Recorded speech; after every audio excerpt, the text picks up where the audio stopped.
Salut à tous mes chers amis survivalistes et bienvenue dans cette revue des presses où on va explorer comment la presse peut nous éclairer sur le futur de cette crise. Comment est-ce qu'on va vivre après un bouleversement aussi global qui aura forcément des répercussions sur notre société tout entière. Opinion, il n'y aura pas de monde d'après.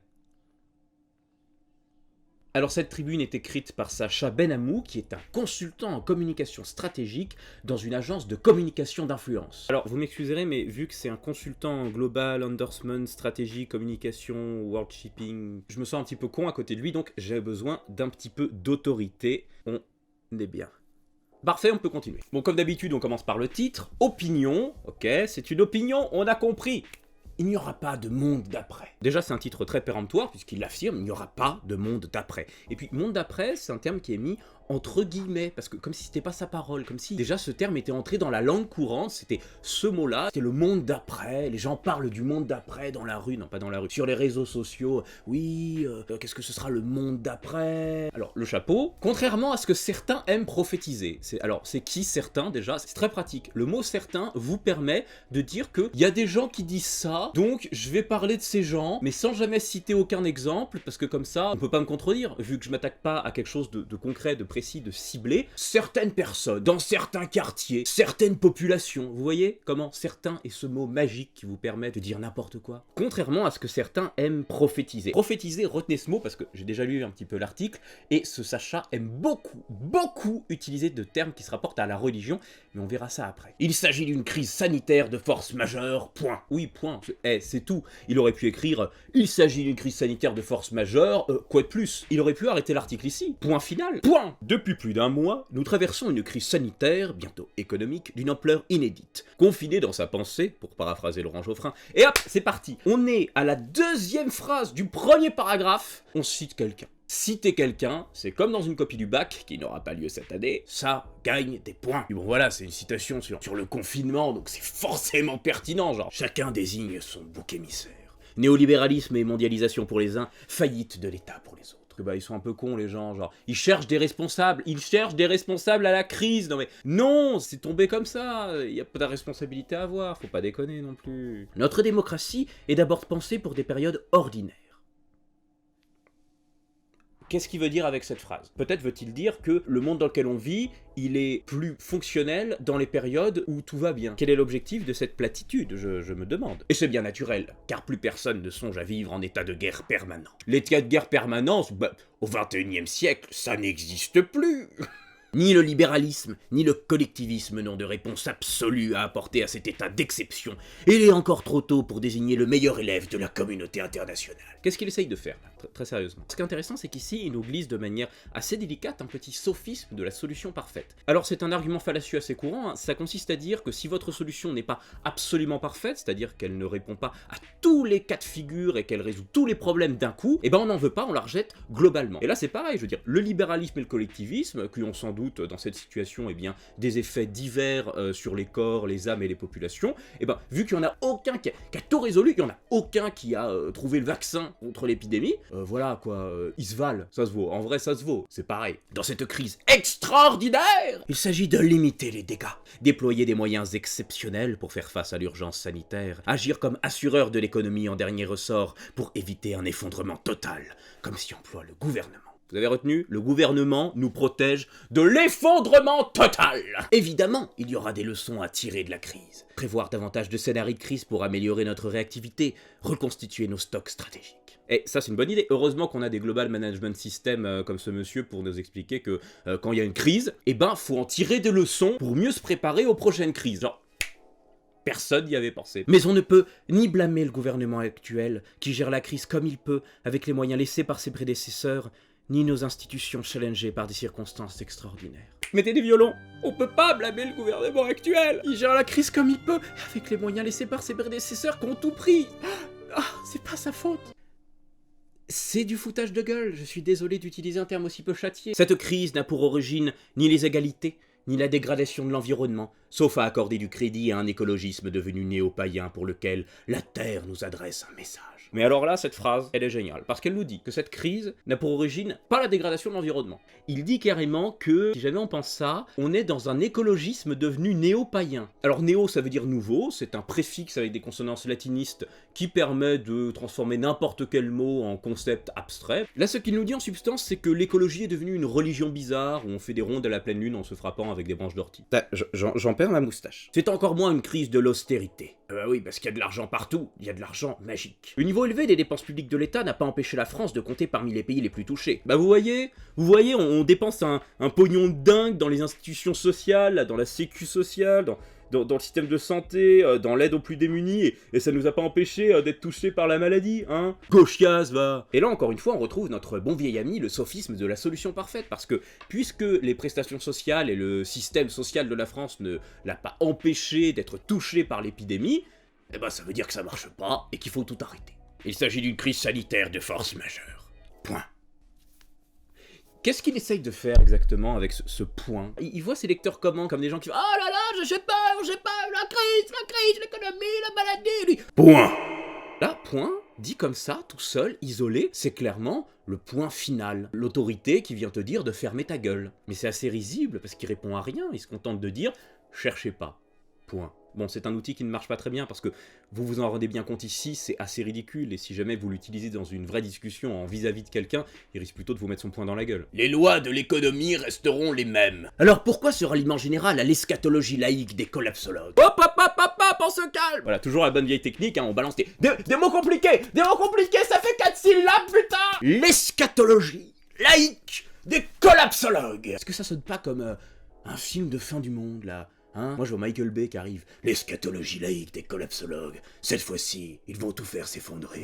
Bon alors en bref, l'eschatologie c'est une branche de la théologie qui étudie la fin du monde. Si elle est laïque ici, c'est parce que ce n'est pas rattaché à une religion particulière, hein, c'est tout le monde, c'est laïque. Et les collapsologues, la collapsologie, c'est l'étude de l'effondrement civilisationnel, notamment entraîné par les dérèglements climatiques engendrés par la société de production et du surconsommation. Donc les collapsologues, généralement, sont des gens qui pensent que vu qu'on a fait n'importe quoi et qu'on a tout sacrifié pour l'économie, on risque de se prendre un sacré retour de manivelle dans la gueule et qu'il faut penser à la suite. Sincère sentiment de panique face à l'inconnu. Là, il nous prend pour des idiots. Il assimile les gens qui s'inquiètent face à la crise à des animaux qui courent dans tous les sens effrayés par l'orage.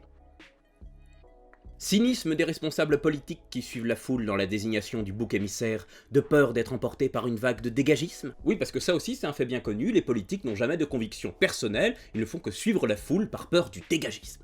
Attendez, faut que je prenne ma voix là. Ou encore est-ce l'hubris du politique, habitué en France d'être l'alpha et l'oméga de la vie en société qui veut être le créateur, ou au moins le prophète de ce monde d'après? Alors là, une petite variante, au lieu d'utiliser du latin, vous faites des références au grec ancien, parce que c'est pareil, le grec et le latin, eh ben, ce sont des termes savants. Ça vous place en position de surplomb et ça vous fait passer pour plus intelligent que vous ne l'êtes vraiment. Donc l'hubris, c'est un concept grec qu'on retrouve beaucoup dans la mythologie et dans la tragédie antique, c'est le concept de démesure, souvent c'est lié à l'orgueil, donc c'est un orgueil démesuré qui va provoquer fatalement votre chute. L'alpha et l'oméga sont respectivement la première et la dernière lettre de l'alphabet grec, et l'expression l'alpha et l'oméga, ça désigne généralement Jésus-Christ. Donc là, je vous avais prévenu, abondance de vocabulaire se rapportant à la religion, bah ça permet simplement de tout décrédibiliser en masse. Hein. Quoi vous dites que le monde va changer? Vous dites qu'il faut remettre en cause notre mode de fonctionnement? Non mais vous vous prenez pour un prophète, hein? Vous voulez monter une secte? Alors là, préparez-vous, on arrive au cœur de sa pensée, à la substantifique moelle de son opinion. Il n'y aura pas de monde d'après, parce que les lois de l'économie n'évolueront pas davantage que les lois physiques. Waouh! Quoi?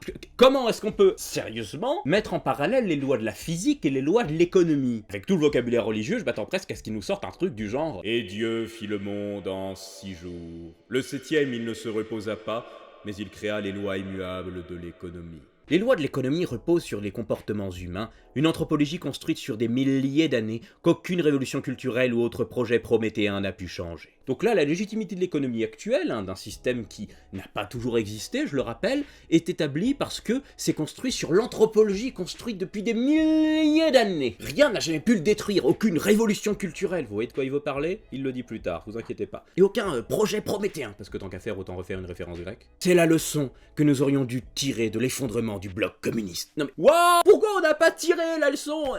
Oh, qu'est-ce qu'on est con! Les commerces brimés seront toujours source de marché noir. On brime les commerces, allez, bouh, bouh, bouh. Mais oui, mais c'est vrai, mais moi, tous les jours, dans la rue, avant le confinement, je les voyais, les commerces. Quand ils allaient acheter leur pain, ils se cachaient, ils avaient peur d'être connus, parce qu'ils étaient brimés, c'était « Oh, un commerce, lâchez-le » Voilà, c'est source de marché noir, mais c'est pas bien, les marchés noirs, parce que faut respecter l'économie, hein, voilà, si t'as rien à manger, tu manges rien, t'achètes pas au marché noir. La dette sera toujours un poison. Le poison qui brime le marché. La suspension de l'orthodoxie budgétaire. Oui, on continue notre tour des religions, l'orthodoxie. Ici, ça désigne sûrement l'orthodoxie dans le sens d'une doctrine assez rigoureuse et implacable. La suspension de l'orthodoxie budgétaire n'est valable que parce que, comme le rapporte Marc Fiorentino dans un de ses éditos, la création de dettes sera simultanée dans le monde entier. Les dettes s'annulant, nous pourrions ainsi échapper à l'effondrement de nos monnaies et l'explosion des taux d'intérêt. Appelez-le, ce mec a visiblement trouvé la solution à l'argent magique. La mondialisation poursuivra son chemin. Elle le poursuit déjà depuis un moment, non? Les échanges internationaux ne faibliront pas. Depuis l'Antiquité, les nations n'ont eu de cesse de se spécialiser et de faire valoir leurs avantages comparatifs. Alors, même si les épreuves du bac sont suspendues, je crois que vous êtes tous au courant de cette règle, si vous commencez une copie par « Depuis l'aube de l'humanité, l'homme a toujours », vous savez que vous allez vous ramasser une bulle. Et ben là, c'est une variation un peu plus subtile, un petit peu moins spotted.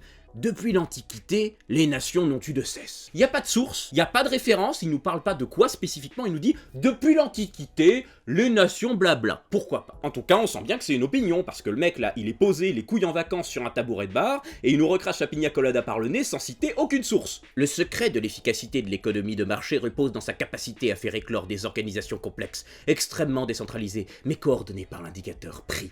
Aucun plan, malgré le génie humain, ne peut approcher son efficacité. L'économie mondialisée, c'est le summum de l'esprit humain. Prenez ça dans les dents, les astronomes et les poètes. Est-ce que, dans ce supposé monde d'après, ouais, vous voyez, je fais le mépris, les Français accepteront réellement de revenir sur l'augmentation du pouvoir d'achat permise par la mondialisation? Alors, cette phrase, moi je l'entends comme « Attendez, vous voulez arrêter le nucléaire? Vous voulez qu'on retourne dans la chandelle ?» Ça n'a aucun sens. Est-ce que nous serons au smartphone quasiment pour tous? Quoi? Est-ce que la sécurité sociale aura davantage les moyens d'acheter des stocks de matériel médical made in France? Est-ce que jusqu'à la plus petite pièce de nos respirateurs sera produite en France, devenue totalement indépendante? Le retour, encore une fois, du sophisme de la solution parfaite. Mais attendez, ça arrivera jamais, hein. Jamais les respirateurs ne seront totalement fabriqués en France. Du coup, on continue comme avant. C'est tout à fait logique. Je fatigue vraiment là. Poursuivre les réformes qui fonctionnent. Les Français ont voulu que l'État soit de partout, sans payer plus d'impôts ou en faisant reposer la charge sur la base étroite des hyper riches. Une option mathématiquement absurde. Mais excusez-moi, je peux savoir pourquoi c'est absurde? Parce que là, on balance ça et je suis censé l'accepter comme ça? C'est la vérité? Et puis, attendez, les hyper riches? Le retour des guillemets! Peut-être qu'ici, les guillemets servent surtout à dire que ça n'existe pas, les hyper riches. Voilà, les hyper riches entre guillemets. Notre dépense publique reste élevée, mais le personnel hospitalier est sous-payé. Nos ressources mal allouées. Oui, tout est un problème d'allouement des ressources, hein, mais c'est pas la faute de l'État. Parce que regardez, aucun des précédents gouvernements n'a eu le courage de débattre du périmètre de l'État, multipliant les petites taxes sectorielles pour plumer les lois sans la faire crier. Est-ce que vous sentez ce qu'il essaie de nous dire là? Vous voulez un meilleur système de santé? Privatisé? Il n'y aura pas de monde d'après, et nous n'avons pas à désigner le bouc émissaire de cette crise. Je crois qu'il se répète un peu. Mais nous aurons bel et bien à reconstruire notre économie. Bah, y a pas besoin de la reconstruire, c'était immuable, je croyais, comme les lois de la physique. Est-ce que vous reconstruiriez la gravité, vous? Avec les recettes qui ont toujours fait le succès des pays en tête des classements de l'OCDE. Les petites recettes. Il ne s'agit pas de revenir sur notre ambition de réforme, mais au contraire de l'amplifier. Choc fiscal, simplification administrative, comme le prévoit le projet de loi d'accélération et de simplification de l'action publique, dite loi ASAP. Libération de nos secteurs les plus innovants, dont la biotech. Mais oui, pour sortir des crises sanitaires, la solution, c'est la biotech et la simplification de l'action publique. Nous devrons aussi réfléchir à un périmètre de l'État. Penser à un État plus agile, plus décentralisé, qui fait davantage confiance aux collectivités, aux citoyens et aux entreprises. Un État plus agile. Plus flex, vous voulez dire? Se reposer sur le secteur privé permet une implémentation plus rapide des solutions, comme l'a démontré LVMH, en mettant au service de tous son extraordinaire réseau commercial pour importer les masques qu'il nous manque. Oui, bah, il nous manque toujours des masques, non? Donc finalement, LVMH a servi à rien. Alors là, ce que j'adore, c'est la mention qui nous indique que LVMH est propriétaire des Échos, dans lequel est publié ce papier. Et surtout, c'est entre crochets et c'est indiqué « Note de la rédaction », c'est ce que veut dire le NDLR. Ça veut dire que c'est la rédaction qui a rajouté cette mention et qu'elle n'était pas présente à l'origine dans la tribune de Monsieur Benamou. Donc voilà, je trouve ça un peu abusé de passer une telle pommade au propriétaire du journal dans lequel on écrit et de ne même pas avoir l'honnêteté de l'indiquer dans son papier et qu'il faille compter sur l'intégrité d'un rédacteur en chef pour le rajouter après relecture. Faisons place à la raison. Jusque-là, on était déraisonnés. Heureusement qu'il y a Monsieur Benhamou pour nous remettre un peu de raison dans le crâne, hein. L'émotion est un mauvais guide en matière de décision publique. Est-ce qu'on dirait pas trop un gros mascu qui explique à une femme de se calmer parce qu'elle est guidée par son émotion? Là en plus dans l'histoire, la femme victime de misogynie, c'est nous toutes les personnes qui nous inquiétons un petit peu de la situation dans laquelle on est, de ses répercussions et de ses conséquences. Mais non, on est dans l'émotion, il faut qu'on soit guidé par la raison. Nous ne voulons pas du monde d'après, mais du monde d'avant. Du monde où nous profitions en famille, avec nos amis, de la prospérité que notre civilisation a permise. Cette phrase est tellement blanche! Alors il y a tout, il y a la famille, il y a les amis, il y a la prospérité de la civilisation, il y a le nous, de nous ne voulons pas du monde d'après. Alors soit c'est un nous de majesté parce qu'il se désigne tout seul, c'est une personne souveraine, hein, nous avons décidé que. Soit c'est un nous qui cherche un effet de globalité, donc il essaye de dire que l'ensemble de la société, mis à part les paganos écolo-bolcheviques, il veut pas du monde d'après, mais veut retourner au monde d'avant. Voilà, on s'arrête là, cet article, c'est terrible. C'est un concentré absolument ahurissant de toute la bouillabaisse sclérosée de droite. Il n'y a absolument rien à garder à part pour rigoler. Mais c'est génial parce qu'encore une fois, on peut voir les petites stratégies rhétoriques qui se glissent, hein, l'usage de certains mots aux bons endroits, certaines phrases tournées de manière plus ou moins orientée. Voilà, le mot de la fin, eh bien, ayez confiance en l'État, en l'économie globalisée et en les entreprises privées. Et si jamais vous paniquez un petit peu, dites-vous simplement que c'est l'émotion qui parle et essayez de retrouver un peu de raison. Ciao!